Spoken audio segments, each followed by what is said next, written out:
Hello friends, very good evening. This is Kalyani here. I welcome all of you to my channel which is Wish to Study. जहाँ चाह वहाँ राह. ठीक है. आज से ये वाला जो है ना, ये कोट मुझे बहुत अच्छा लगता है और कहीं ना कहीं मैं इससे रिलेट करती हूँ अपने आप को. तो इसको जो है मैं अपने चैनल का टाइमलाइन बना लेती हूँ. राइट. कुछ अच्छा, कुछ पॉजिटिव सोचने में बुरा क्या है ना. चलो ठीक है. तो हम लोगों ने क्लास 5th में क्या पढ़ा था, कमेंट करके आप बताइए. ठीक है. क्लास 5th में हमने पढ़ा था अबाउट द जीन पियाजे का क्या थ्योरी था, वो हमने पढ़ा था. एक्चुअली वो पढ़ना था हम लोग को इंटेलेक्चुअल डेवलपमेंट में, बट इट्स गुड कि हमने तो उसको थोड़ा पहले पढ़ लिया. ठीक है.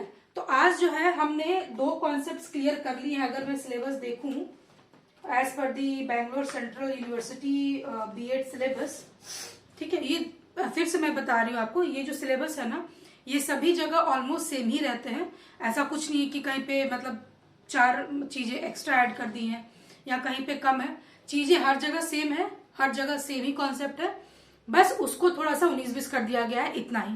तो उसके लिए आपको कहीं मतलब पैम्पर होने का या मतलब अरे अब मतलब ये फॉलो कर रहे हैं चैनल, अब इसकी पढ़ाई कैसे होगी, मैंने तो दूसरा यूनिवर्सिटी का फॉलो किया है और मैं अपने जैसे फॉर एन एग्जाम्पल अगर आप वर्धमान यूनिवर्सिटी से कर रहे हो फॉर एन एग्जाम्पल, या आप यूपी के किसी यूनिवर्सिटी से बीएड कर रहे हो, तो सभी जितने भी कॉन्सेप्ट हैं वो सभी के सभी सेम ही हैं. वही है, किसी में सीक्वेंस कहीं ऊपर होगा और कहीं पे नीचे होगा, बातें इतनी ही रहेंगी. Other than that syllabus almost सभी यूनिवर्सिटी में बीएड के लिए सेम है, क्योंकि बीएड जो है वो एक यूनिवर्सल कोर्स है अक्रॉस द इंडिया. राइट. तो I think this is something very simple and this is something which you have to understand in a very clear and crystal way. ठीक है. तो हम लोगों ने 2 टॉपिक्स जो है वो क्लियर कर लिया था हम लोगों ने. Meaning of educational psychology and need of knowledge of educational psychology to a teacher. यहाँ पे हमने स्कोप पढ़े थे, हमने नेचर पढ़ा था. फिर चाइल्डहुड का जो मीनिंग, कॉन्सेप्ट्स, कैरेक्टरिस्टिक्स है, जनरल कैरेक्टरिस्टिक्स, वो हमने पढ़ा. फिर हमने क्या बोलते हैं, जीन पियाजे का हमने थ्योरी पढ़ा है. राइट. तो वो चीजें हो गई. अब जो है हम लोग पढ़ते हैं physical and intellectual development of child and it's implication. देखो आज जो है हम लोग एक्चुअली सिर्फ फिजिकल ही पढ़ने वाले हैं, क्योंकि इंटेलेक्चुअल वो मैंने आपको पहले ही पढ़ा दिया है. अगर ये रहा सिलेबस, ये मेरा फर्स्ट सेमेस्टर का सिलेबस है और मैंने इसको अभी तक बहुत संजो के रखा है. मैं आपको वीडियो के बाद अगर समय मिलेगा तो मैं आपको पूरा जितना भी मेरा पोथी है ना जो मैंने रेडी किया था वो मैं आपको दिखाऊंगी. क्योंकि फर्स्ट सेमेस्टर में ना I was giving my very good quality time to my studies. में ऑलमोस्ट 5 से 6 घंटा पढ़ती थी और मुझे बहुत ही अच्छा लगता था जब चीजें मुझे कुछ नई लगती है ना, कि लगता है कि नहीं इससे कुछ नया चीज सीख रहे हैं. I feel very good and I feel like नहीं, let me go into more deep and deep and deep. ठीक है. तो वो क्यूरियोसिटी है मन में कहीं ना कहीं. राइट. चलो ठीक है. तो इंटेलेक्चुअल डेवलपमेंट में आप लोगों को कोई परेशान होने का जरूरत नहीं. अगर मतलब पूछ दिया अगर एग्जाम में कि right the characteristics of intellectual development, don't at all get panic. Intellectual development is nothing but आपको जो क्या करना है, आपको सिंपल जो मैंने बताया है क्लास 4th या 5th में, उसमें आपको क्या करना है, 5th में बताया शायद, तो उसमें आपको क्या करना है, आपको सिर्फ जीन पियाजे का जो मैंने 4 स्टेज बताया था, कौन कौन सा स्टेज बताया था, sensory, pre operational, cognitive and formal operational, ये चारों स्टेजेस के आपको जो है कैरेक्टरिस्टिक्स लिख देने हैं, नथिंग एल्स, और कुछ भी नहीं. इंटेलेक्चुअल डेवलपमेंट है ना, this is nothing but cognitive development. Cognitive development जो है बच्चे का कैसे होता है, ठीक है, कौन कौन से स्टेजेस में कैसे होता है, क्या क्या मानसिक विकास बढ़ता है, बच्चा क्या समझने लगता है, क्या सीखने लगता है, किस चीजों में मतलब वो क्लासिफाई कर पाता है, किसमें नहीं कर पाता है ना. जैसे हम लोगों ने पढ़ा था वो 0 to 2 years इन्फेंसी वाला, तो उसमें क्या था, सेंसेस आर द टीचर, बच्चा सेंस से सीखता है. अगर बहुत सिंपल अगर मैं आपको बताऊं ट्रिक क्या है ना, आप जब स्पेशली लाइक अगर आप कुछ भी समझ में नहीं आ रहा ना, अगर आपसे जनरल पूछ दे कैरेक्टरिस्टिक्स ऑफ चाइल्ड, आप क्या करो, कभी भी आपको जब फुर्सत मिले ना, तो आप कहीं पार्क में चले जाओ, ठीक है, या कहीं फील्ड है बड़ा सा वहां चले जाओ और आप बच्चे को ऑब्जर्व करो एज पर दी एज वाइज. तो आपको ऑटोमेटिक आपके सारे आंसर्स आपके हाथ में रहेंगे, आपको इतनी पढ़ने की भी कोई जरूरत नहीं है. ठीक है. तो ये चीजें क्लियर हो गई. तो हमारा जो इंटेलेक्चुअल डेवलपमेंट है दैट इज डन. राइट. आते हैं पहला पॉइंट पे जो कि फिजिकल डेवलपमेंट हम लोगों को पढ़ना है. तो physical development is again it's very simple, it's nothing to by heart. इसमें कोई चीज आपको याद करने की बिल्कुल भी जरूरत नहीं है, आपको सिर्फ समझना है। एंड यू कैन रिलेट, अगर आपके घर में बच्चे हैं या आपके फैमिली में है तो आप इन सभी चीजों को रिलेट करके खुद से भी लिख सकते हो। देखो बीएड में क्या है ना, आप कभी भी समरी में जैसे एक कहानी लिख दिया मैंने, ठीक है, ये ऐसा मत करना, कभी नहीं, कभी भी मत करना। आपको क्या करना है, मान लो अगर आपसे कैरेक्टरिस्टिक्स पूछता है, ठीक है, कैरेक्टरिस्टिक्स या एट्रीब्यूट्स पूछता है किसी भी डेवलपमेंट के बारे में, किसी भी डेवलपमेंट स्टेज के बारे में, आपने क्या करना है, मान लो फिजिकल के लिए पूछा या इंटेलेक्चुअल के लिए पूछा या इमोशनल के लिए पूछा, या मान लो अगर, क्योंकि देखो कोई एक तो नहीं पूछेगा, है ना, कोई एक डेवलपमेंट के लिए नहीं पूछेगा ऑलवेज। अगर वो 5 नंबर का है तो डेफिनेटली वो 2.5 नंबर का होगा, है ना, ठीक है। तो ये चीजें हो गई। तो आपको क्या करना है, आपने फिजिकल डेवलपमेंट लिया और आपने इंटेलेक्चुअल डेवलपमेंट लिया और ये 2.5 नंबर का है, ठीक है। तो आपने यहाँ पे कुछ छोटे से एक टॉपिक्स लिखने हैं एंड उसको जो है आपको ज्यादा नहीं 2 लाइन में आपको डिस्क्राइब करना। मान लो ये 2.5 नंबर का है तो आपने इसमें 5 पॉइंट लिख दिए, इंटेलेक्चुअल है तो आपने इसमें 5 पॉइंट लिखे और उसको एक एक लाइन में डिस्क्राइब कर दिया, that's it. See I am telling you, मैंने खुद almost more than 90 I think मेरा सभी सेमेस्टर में अच्छा मार्क्स रहा है, 93, 94, 95 ऐसे करके रहा है। तो मैंने इसी पैटर्न को फॉलो किया एंड नोबडी हैज गाइडेड मी कि नहीं तुम इसी तरीके से लिखो। मैंने अपना थोड़ा दिमाग लगाया कि क्योंकि I am a science student तो मुझे वो समराइज वाला पैटर्न मेरे को जमता नहीं है, ठीक है। तो मैंने सोचा कि I will do like this. और जब मैंने फर्स्ट टर्म में ऐसा ही मैंने प्रेजेंट किया था पेपर, हमारा जब इंटरनल एग्जाम हुआ था, प्रिपरेटरी एग्जाम, तो मैंने इसी पैटर्न से लिखा था and I was very happy and unfortunately I was absent that day क्योंकि that time I was conceived and कुछ प्रॉब्लम्स थी, तो उस दिन मैं नहीं जा पाई। तो जो हमारी मैडम है मैम, उन्होंने मेरा जो पेपर है वो मतलब she has showed my paper as a example that how to write a paper in the exam.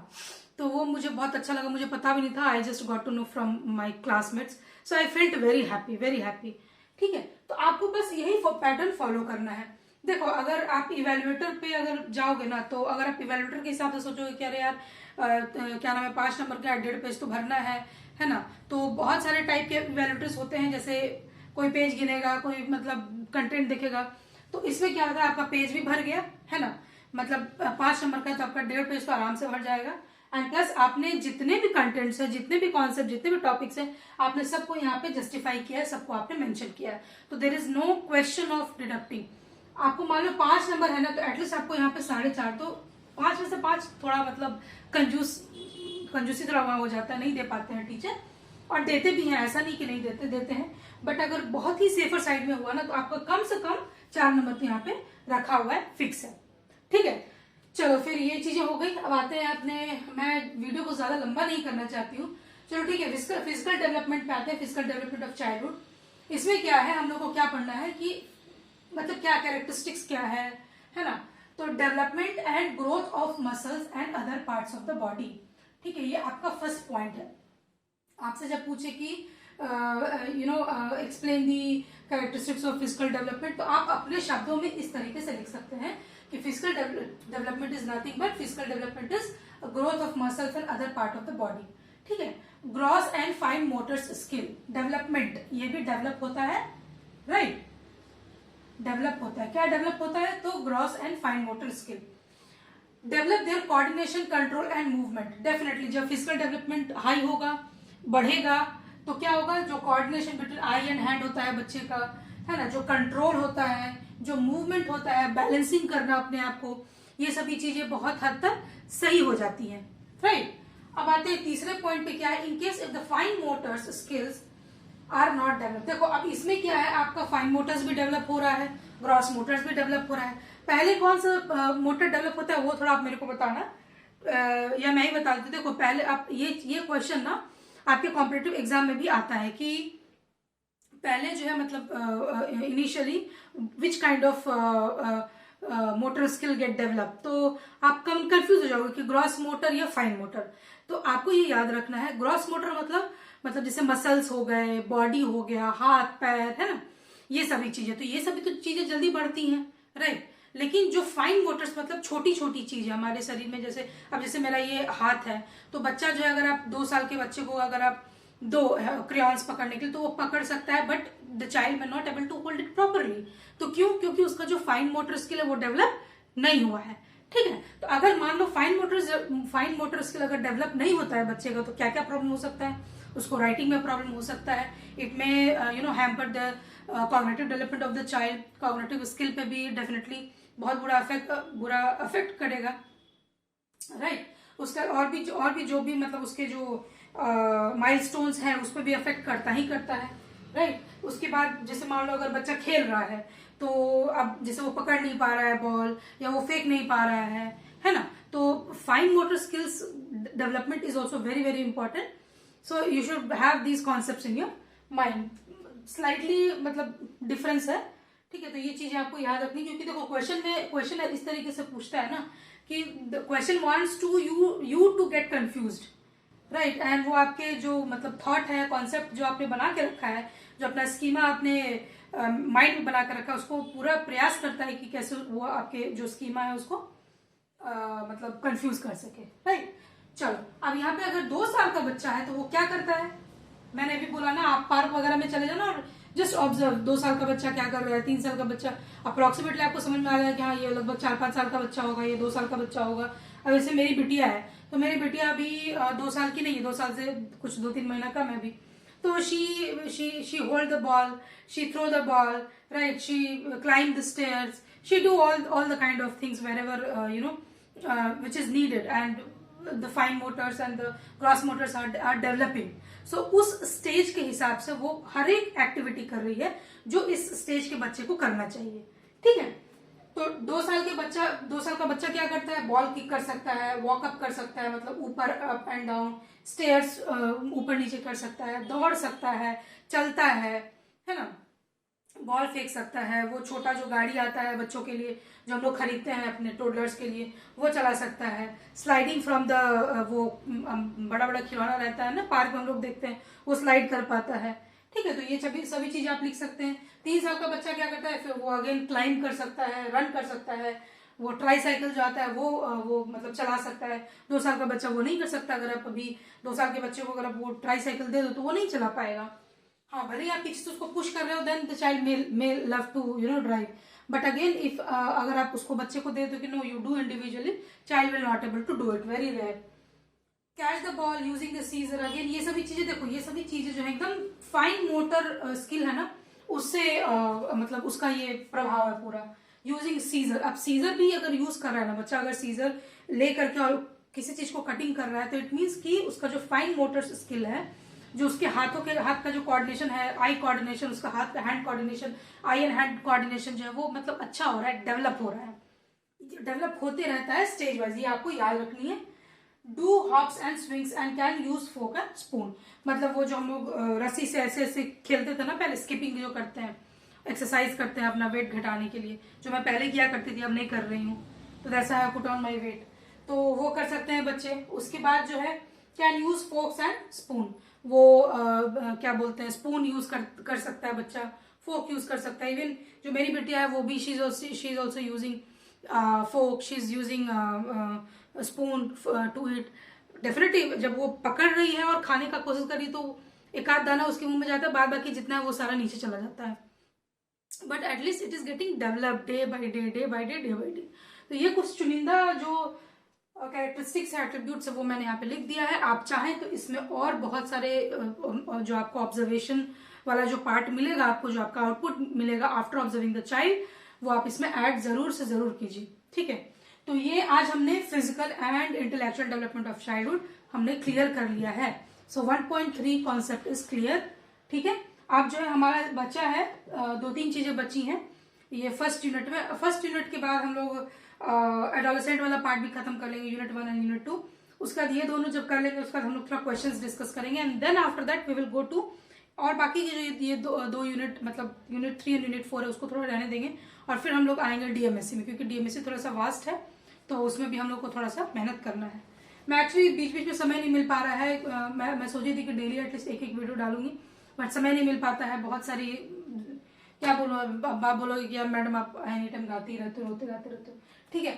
तो ये सब आई होप आपको चीजें समझ में बिल्कुल आ गई होंगी, ऐसा कुछ मतलब रॉकेट साइंस तो है नहीं कि मतलब किसी को समझ में नहीं है।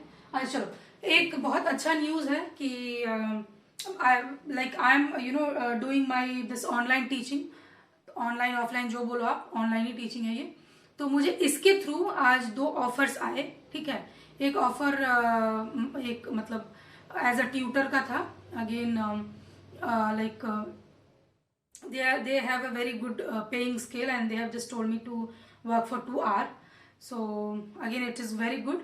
और दूसरा ऑफर भी एक कॉन्वेंट स्कूल से था, है ना, स्कूल से था, और प्लस वो लोग भी बहुत, क्योंकि एक्चुअली जब मैं ये वीडियो बनाती हूँ तो मैं शेयर करते रहती हूँ, तो पता नहीं may be by suddenly share हो गया होगा या ऊपर वाले का करम है, तो मैंने शेयर किया था and they have asked me to they have shared their number and they asked me to talk to them। तो मैंने बात किया, वैसे ऐसे ही, अरे ज्वाइन करना नहीं करना वो बात की बात है, बट एटलीस्ट देखते थे माजरा क्या है। तो मैंने बात किया and they were like very happy about my teaching skill and all, but they were saying कि मैम आप ऐसे हिंदी में ही बात करते हो क्लास में भी है ना, तो मैंने बोला नहीं ऐसा कुछ नहीं है, I use both the language, but if you tell me that I have to teach in English, it's good, I am comfortable in all the languages, even I know Kannada also. मुझे अच्छा लगता है नए नए लैंग्वेजेस सीखना, बहुत अच्छा लगता है। तो ये 2 खुशखबरी हैं। So thanks to YouTube and thanks to my effort as well. So तो मुद्दा ये है कि देखो, जब आपके पास स्किल है ना, जब आपके पास कम्युनिकेशन है, जब आपके पास नॉलेज है, तो you don't have to go and back to somebody कि यार मुझे जॉब दे दो। मैंने बोला था पहले भी कि वो आपको पकड़ के लेंगे, ठीक है, वो चीज़ें हो जाती है। तो एज ऑफ नाउ मैंने सभी चीज़ों को पाइपलाइन में रखा है, ऐसे मैंने कोई सामने से हानि किया है, बट देखते हैं आगे क्या होता है, क्योंकि अभी जो मेरा पूरा फोकस है वो MSc पे है। I don't want to get disturb, क्योंकि अगर ये 2 साल अगर मैंने मेहनत कर लिया अच्छे से, देन तो आगे का तो कुछ कहना नहीं है। एंड वो कहते हैं ना, चाह वहाँ रहा, तो ऊपर वाला मेरे साथ हमेशा है इन सभी चीज़ों में, हर चीज़ों में। एक्चुअली मुझे कहीं ना कहीं वो फील आता है कि जब भी मैं किसी चीज़ में लगती हूँ, मेहनत करती हूँ, वो मुझे उसका आउटपुट बहुत अच्छे से दिखता है, और मेहनत भी बहुत ही करना पड़ता है। ऐसा नहीं है कि मतलब मेरे पास 50 लोग हैं और 50 लोग 50 तरीके की चीजें मेरे लिए कर रहे हैं। Everything I have to handle singly. चलो ठीक है। और एक खुशखबरी है कि मैंने एक और चैनल खोला है with the same email ID, and that is for the entertainment. पढ़ने के साथ साथ एंटरटेनमेंट भी होना जरूरी है। इस चैनल के through I am not able to share my other stuffs like as recommended and as suggested by few of my friends। उन्होंने बोला कि यार इतना अच्छा चल रहा है तो एक एंटरटेनमेंट चैनल भी खोल लो and start uploading the videos, it will be very good, you will get lot of subscribers, views, blah blah blah. So मैंने बोला चलो ठीक है, देखते हैं, वो भी ट्राई करके देखते हैं, ट्राई करने में क्या जाता है, ठीक है। तो मैंने आज ही मैंने वो चैनल क्रिएट किया है जिसका नाम है जीवाज एम्पायर, ठीक है, जीवाज एम्पायर। तो ये चैनल जो है आपको याद रखना है और इसको अभी के अभी आपको लाइक करना है। मैंने एक ही वीडियो अभी तक इसमें अपलोड किया क्योंकि फुर्सत नहीं मिला सुबह से, और देखती हूँ मतलब अगर कल परसों तक कुछ वीडियो अगर डाल सके तो डाल दूंगी, क्योंकि कुछ प्लान्स भी हैं, ठीक है। तो लाइक करना है और सब्सक्राइब तो 110% करना है, कमेंट करना है एंड शेयर करना है। तो आप जो है वो मेरे 2 चैनल हो गए। पढ़ना है आपको विश टू स्टडी में, और खेलना कूदना है आपको जीवाज एम्पायर में, ठीक है। चलो, तो जो चैनल का नाम है मैं फिर से लिख देती हूँ, जीवाज एम्पायर। ये मेरी गुड़िया का नाम है, मेरी बेटी का। बहुत ही लकी है मेरी बेटी, इसलिए मैंने इसी के नाम से अपना जो ये हर माँ बाप के लिए उसके बच्चे लकी होते हैं, ऐसा कुछ नहीं है। सो मैंने उसके नाम से ये चैनल खोला है for entertainment purpose, not for anything else. So आप है इसको आराम से आप सब्सक्राइब कर सकते हैं। प्लीज सब्सक्राइब कीजिए, लाइक कीजिए, शेयर कीजिए, ठीक है। क्योंकि आप जब सब्सक्राइब करते हैं ना तो मेरा मोटिवेशन डबल हाई हो जाता है। I am intrinsic motivator kind of person, definitely. कोई मतलब मुझे तोड़ नहीं सकता। अगर मैं जिद्दी भी हूँ थोड़ी, कोई चीज अगर ठान लेती हूँ कि नहीं करना है तो करना ही है, वो मतलब चीजें रुकती नहीं है। But again if you subscribe no, मेरा एक वो एक था ना उरी में, how is the josh high sir, तो मेरा जोश और हाई हो जाता है, मोटिवेशन और हाई हो जाता है, कुछ नया करने का इच्छा और बढ़ जाता है। चलो फिर मिलते हैं फिर नेक्स्ट वीडियो के साथ। आई होप आप लोगों को ये वीडियो, ये जो भी मैं कंटेंट शेयर कर रही हूँ थ्रू दिस चैनल, आप लोगों को पसंद आ रहा होगा, कुछ इन्फॉर्मेटिव चीजें आपको मिल रही होंगी। I hope so. इफ अगर मेरे वीडियो से अगर आप कुछ एक नया चीज भी अगर आपको पता चल रहा है, आप जान रहे हो, it means I am doing my 110% and I feel very happy for that, कि क्योंकि ज्ञान है, ज्ञान जितना बांटो उतना अच्छा है ना। ज्ञान बांटने से और बढ़ता है। और आप लोगों को कुछ नई चीजें हैं अगर पता है या कुछ मतलब अगर आप लोग शेयर करना चाहते तो प्लीज कमेंट कीजिए, ठीक है। तो इस वीडियो को अगर आप लोगों को अच्छा लगा हो तो प्लीज आप लाइक, शेयर, कमेंट, सब्सक्राइब जरूर कीजिए। अपने दोस्तों को बोलिए सब्सक्राइब करने के लिए, और पूरे जहान में पूरा फैला दीजिए, ठीक है। विश टू स्टडी हर एक बंदे के मुंह पे होना चाहिए, ठीक है। चलो till then, good bye, take care, happy teaching.